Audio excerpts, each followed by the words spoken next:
Hello! Hi అందరికీ నమస్తే. Welcome back to DVS new channel. మన ఛానల్‌లో కొత్తగా వస్తే please subscribe and like and share.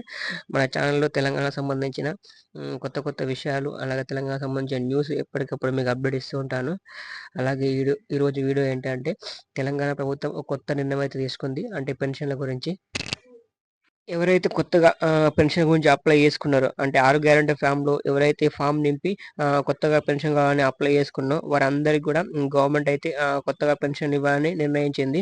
కాబట్టి ప్రతి ఇంటికి వచ్చి ఫస్ట్ సర్వే చేస్తారనమాట. ఈ కొత్తగా పెన్షన్లు ఎవరైతే అప్లై చేసుకున్నారో వారందరికీ ఫస్ట్ సర్వే చేస్తారు. సర్వే చేసిన తర్వాత ఆ తర్వాత కొత్తగా పెన్షన్ వరకు శాంక్షన్ చేస్తారనమాట.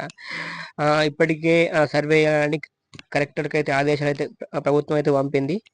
అలాగే ఇంకోటి ఏంటంటే ఎవరైతే గత 3 నెలలుగా అంటే పెన్షన్లు అయితే తీసుకుంటలేరో వాళ్ళకు కూడా ప్రభుత్వం అయితే ఈ పెన్షన్‌లన్నీ కట్ చేయాలని ఆలోచిస్తుంది. ఎందుకంటే కొందరు చాలామంది వలస వెళ్లారనమాట.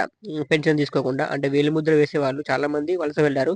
అటువంటోళ్ళు 3 నెలల నుంచి అయితే పెన్షన్ తీసుకుంటలేరు కాబట్టి వాళ్ళ పెన్షన్ కట్ చేయాలని ప్రభుత్వం అయితే నిర్ణయించింది. మళ్ళీ వాళ్ళు తిరిగి వచ్చి మళ్ళీ అప్లికేషన్ పెట్టుకుంటే మళ్ళీ వాళ్ళ పెన్షన్ అయితే గవర్నమెంట్ అయితే స్టార్ట్ చేస్తుందన్నమాట. అయితే ఇంకోటి ఏంటంటే 6 గ్యారంటీల ఫామ్‌లో ఎవరైతే పెన్షన్ గురించి అప్లై చేసుకున్నారో వారికి మాత్రమే పెన్షన్ ఇస్తుందా? లేకపోతే ఆ తర్వాత మళ్ళీ ఎవరైతే కొత్తగా పెన్షన్‌కి అప్లై చేసుకున్నారో వారికి కూడా ఇస్తుందా అనేది ఇంకా తేలాల్సి ఉన్నది. కాబట్టి నాకు తెలిసి అందరికి కూడా ఇస్తది. అందుకే మీరు ఈ మధ్య పెన్షన్ గురించి ఎంక్వైరీకి వచ్చినప్పుడు మీరు ఇంట్లోనే ఉండండి. ఎందుకంటే ఒకసారి ఎంక్వైరీకి వచ్చి వాళ్ళు తర్వాత మళ్ళీ మిమ్మల్ని ఎంక్వైరీ చేయరు అనమాట. తర్వాత తిరగాల్సొస్తది ఇగ. అటు ఇటు. అందుకే మీరు ఎంక్వైరీకి వచ్చినప్పుడు కంపల్సరీ మీరు ఇంట్లోనే ఉండండి. మీ దగ్గర సర్టిఫికేట్లు ఏముంటాయి అంటే వికలాంగులైతే సదరం సర్టిఫికేటు, ఇంక మిగతా వాళ్ళు ఉంటారు కదా! వృద్ధాప్య పెన్షన్లు, బీడీ పెన్షన్లు మీ దగ్గర అయితే డాక్యుమెంట్ అయితే ఉంచుకోండనమాట. ఎందుకంటే సర్వేకి వచ్చినప్పుడు మేము అవన్నీ కంపల్సరీ చూపెట్టాలి. మొత్తానికైతే ప్రభుత్వం అయితే కొత్త పెన్షన్లు ఇవ్వాలని నిర్ణయించింది.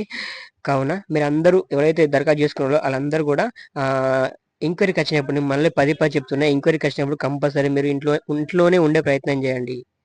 అలాగే ఇంకోటి ఏంటంటే నా ఛానల్‌ని ఎవరైనా కొత్తగా చూస్తే please subscribe, like and share. Please like చేయండి. లైక్ చేయడం వల్ల మన ఛానల్ మరింత ముందుకు వెళ్తుందన్నమాట. Please support.